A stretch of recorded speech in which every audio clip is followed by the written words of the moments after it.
In 2008, it was investment banks. In 2020, it was global supply chains. In 2025, it's retail. The popular home goods retailer At Home is filing for bankruptcy. Rite Aid has filed for Chapter 11 bankruptcy for the second time, and Andrew Klein spoke with people about how it's going to impact them if their stores shut down. All Big Lots stores will hold going out of business sales as the company prepares to close permanently. Rite Aid files for bankruptcy. Big Lots shutters distribution centers. Jo-Ann Fabrics, Tuesday Morning, and At Home close hundreds of stores, some overnight without warning. In Pennsylvania, mothers lose access to vital prescriptions.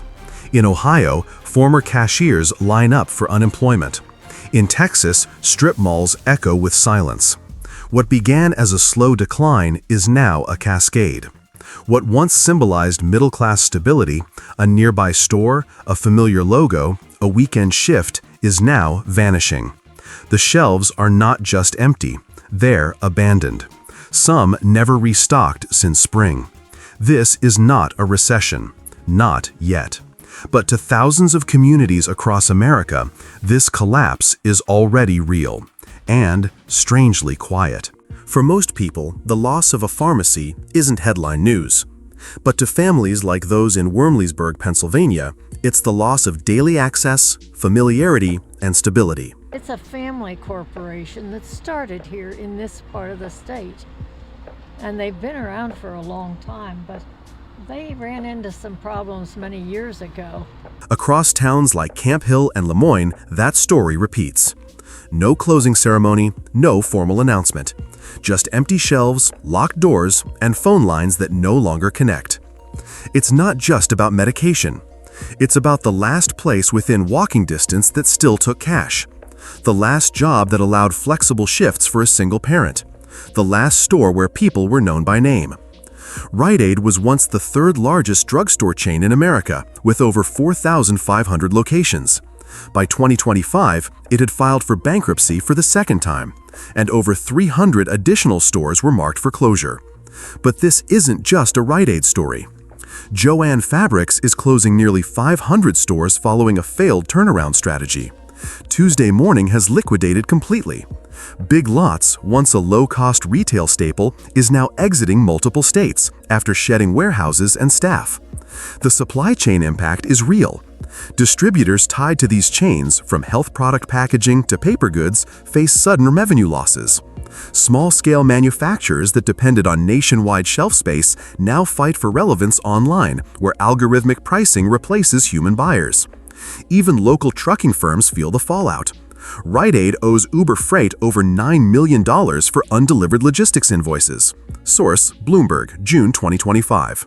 Wherever one of these chains collapses, dozens of smaller businesses flinch next. Retail collapse doesn't just echo inside malls. It reshapes American geography. In rural towns, pharmacy closures don't shift spending, they erase it. Older adults must travel farther for prescriptions. Emergency meds like insulin or ADHD treatment face delays. Some give up entirely. In suburbs, anchor stores disappear. Commercial zones devalue. Foot traffic dies, and with it, adjacent jobs. Coffee shops, food courts, corner ATMs. This fragmentation also weakens social bonds. For many Americans aged 35 to 65, big box stores weren't just errand stops. They were places to ask questions, run into neighbors, find part-time hours when times got tight. Without them, millions now face a retail reality dominated by faceless e-commerce, where support is outsourced, returns are delayed, and no one remembers your name. In big cities, these shutdowns might go unnoticed. One chain replaced by another. One logo swapped for something trendier. But in smaller towns, the space remains, boarded, vacant, waiting for someone to care.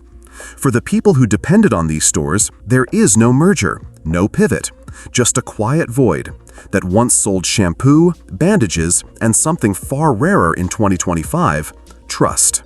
This collapse didn't come out of nowhere. It was a long fuse lit years ago. Between 2023 and 2024, tariffs on imported consumer goods surged, hitting textiles, plastics, packaging, and generic pharmaceuticals. Prices rose across the board. Small format retailers, already squeezed by inflation and interest rates, cracked under pressure. By late 2024, the Federal Reserve's rate hikes made corporate debt unsustainable. Refinancing dried up.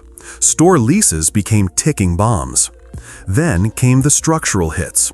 Retail labor markets tightened. Health benefits costs surged. Online competition, fueled by foreign platforms, undercut prices beyond recovery. According to Bloomberg analyst Lindsay Rupp, the industry is eating itself. Chains are over-leveraged, overexpanded, and too slow to adapt. The pandemic gave them temporary cover, but not a long-term path. Meanwhile, consumer sentiment shifted. Foot traffic fell. Margins collapsed. And political attention? Minimal. There were no bailouts, no hearings, no stimulus for the middle-layer infrastructure, the pharmacies, fabric stores, and discount hubs that serve 60 million Americans every week. In this vacuum, retail didn't die loudly. It bled quietly, store by store, state by state. The signs have vanished, but the emptiness remains. Once, these stores anchored the rhythm of life. Now, they are markers of a quiet collapse, visible only if you know where to look. Strip malls in Ohio, vacant. Pharmacies in rural Pennsylvania, sealed.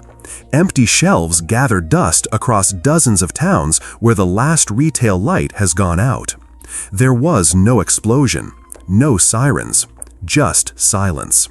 And what comes next is not a return. It's a reinvention, one that may leave millions behind. In the vacuum left by these closures, foreign e-commerce giants expand. Dollar stores multiply, offering less for more. And AI-driven logistics centers replace corner cashiers with unseen algorithms. But they don't wave. They don't know your name. They won't wait when you're short $5 at checkout. This isn't about nostalgia. It's about infrastructure, social, economic, civic. What disappears next may not be a store. It may be the last space where strangers met, where neighbors helped, where routine felt safe. And when that's gone, the map doesn't just look different, it feels colder.